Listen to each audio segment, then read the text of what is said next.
I already know what you're saying, but Paul, his Dark Materials isn't out yet, and in some respects you'd be right.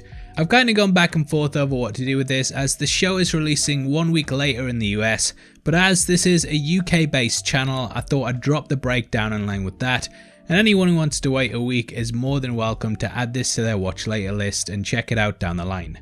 That being said, there's a lot to unpack from the entry, and as always, if this is your first time checking us out, then welcome to the Heavy Spoilers Show, and hopefully you enjoy our week by week coverage on the series.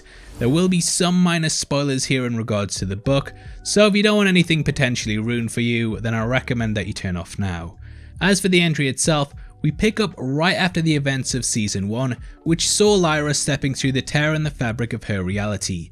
This is mirrored by Will, who did the same thing on his end, and both meet up in the entry. Whilst it feels like a lot of fun and games throughout, this episode very much sets up the Great War that is coming.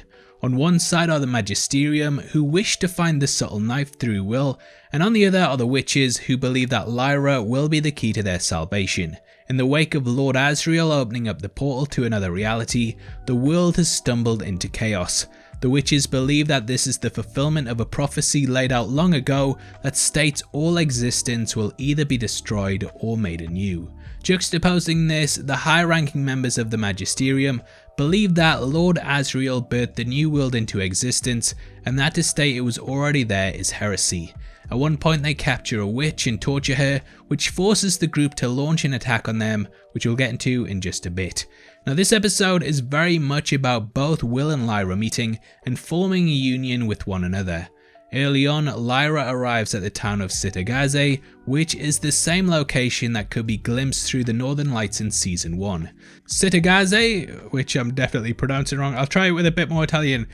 Citagazze! That's terrible. Now, that roughly translates to City of Magpies, which just so happens to be the name of this entry. Sorry if you've just unsubscribed as well. Now, in case you don't know, in the books, the seaside location is based on an Italian Mediterranean town, and throughout its cobbled roads and ancient architecture, we can see abandoned homes and restaurants.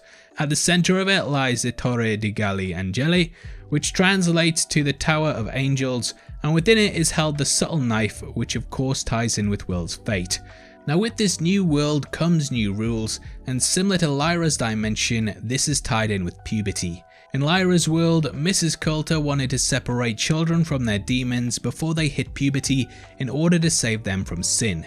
She believes that if she accomplishes this on a grand scale, that the entire world will be free of sin, and thus has been carrying out experiments on children for what she views as the greater good.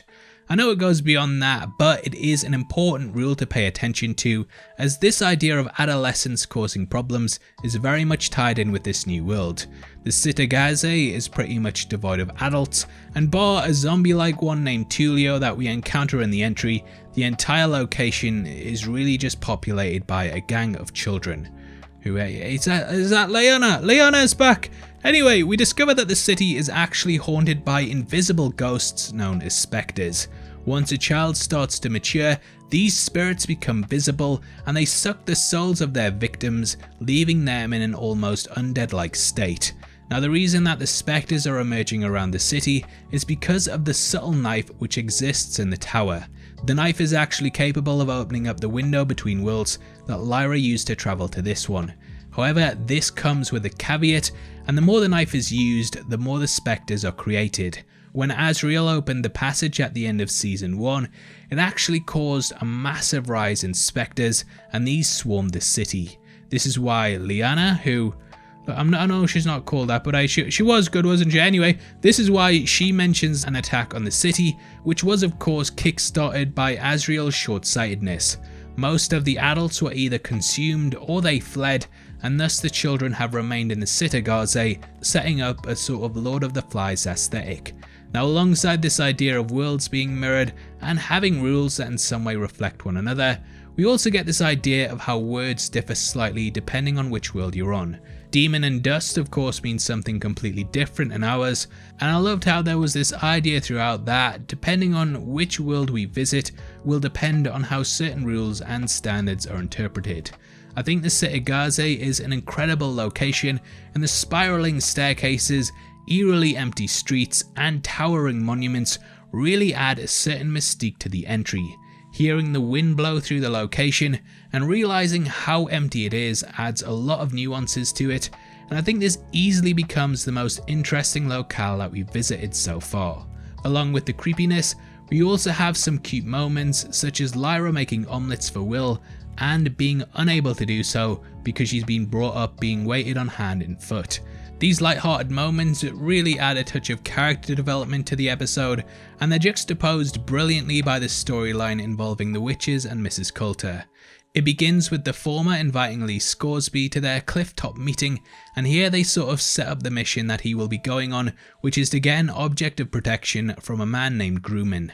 This is actually another name for John Parry, so their paths will be crossing at some point in the season. The witch meeting is sort of an exposition dump, and it's mainly used as a setup for the group protecting Lyra as she continues on the main quest. Now whilst it does sound a bit fillery, I'd sort of compare it to Aragorn's side quest in Lord of the Rings, which had him basically protecting Frodo and Sam whilst they went on the main mission. There are definitely a lot of potential avenues that they can take things, and I'm excited to see what happens, especially with the witches and Magisterium going head to head. Now as mentioned, on board the submarine, Coulter slowly tries to suck the information out that she needs from a witch that they've captured. Coulter tortures her prisoner by ripping the magical cloud pine out of her back, and as we learn, this is tied to a witch's ability to use magic. As we've discovered throughout the series, Coulter has no problem with separating people from their magical abilities and demons, and thus this torture scene mirrors what she's planning to do to children across the planet. The witch almost gives up who Lyra is, but instead calls for death, and this comes in the form of the newly introduced witch queen Ruta. Ruta flies in like a bat out of hell, and she instantly proves to be a force of reckoning for the Magisterium. Not only does she kill the prisoner and release her from her torment, but she also moves faster than the Flash and takes out the forces of the evil group. She leaves the Cardinal in critical condition, and Coulter strikes up a deal with Father McPhail, who that sounds like your dad's nickname. Anyway, she makes a deal with him in order to snuff out the Cardinal and supplant him. Coulter is extremely seductive, and we pretty much watch throughout the entry how she has used her sexuality to control the men and lead them into achieving her goals. She's clearly after controlling the organisation, and I loved watching as she slowly put things in place to put herself in a position of power.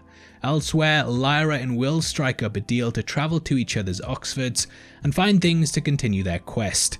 This is quite a big chapter in the source material, so I can see it being a huge part of the next episode as we get into them journeying from one world to the next. The pair agree to travel in the morning, but Will wanders out into the street, which is where a spectre surrounds him, and thus the episode ends. Now I don't think it's a big spoiler to say that the character isn't dead, but how he will get out of it is going to be really interesting to see. We also have the fact that Lyra now knows he's a murderer, and though the compass says to trust him, she's of course questioning its reliability due to what happened with Roger. I think we're really going to see in the next episode as the pair walk a day in the opposite shoes and come to learn all of the things that caused them to be in this current position. As for the episode itself, I did really enjoy it, and though it was a lot of setup, I think the intrigue of the spectres and the city itself really gave this entry a life of its own. Anyway, that wraps up the episode, and I'd of course love to hear your thoughts on it, so make sure you leave them in the comments below. If you enjoyed this video, then please drop a thumbs up, and make sure you check out our breakdown of The Mandalorian, which is going to be linked at the end. Don't forget we're giving away 3 copies of the Marvel Phase 2 box set, and all you have to do to be in with a chance of winning is like the video, make sure you subscribe with notifications on, and drop a comment below.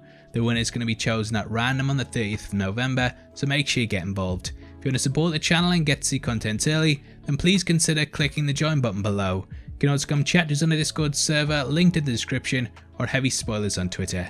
Thanks for making it until the end of the video. You've been the best. I've been Paul. I'll see you next time. Take care. Peace.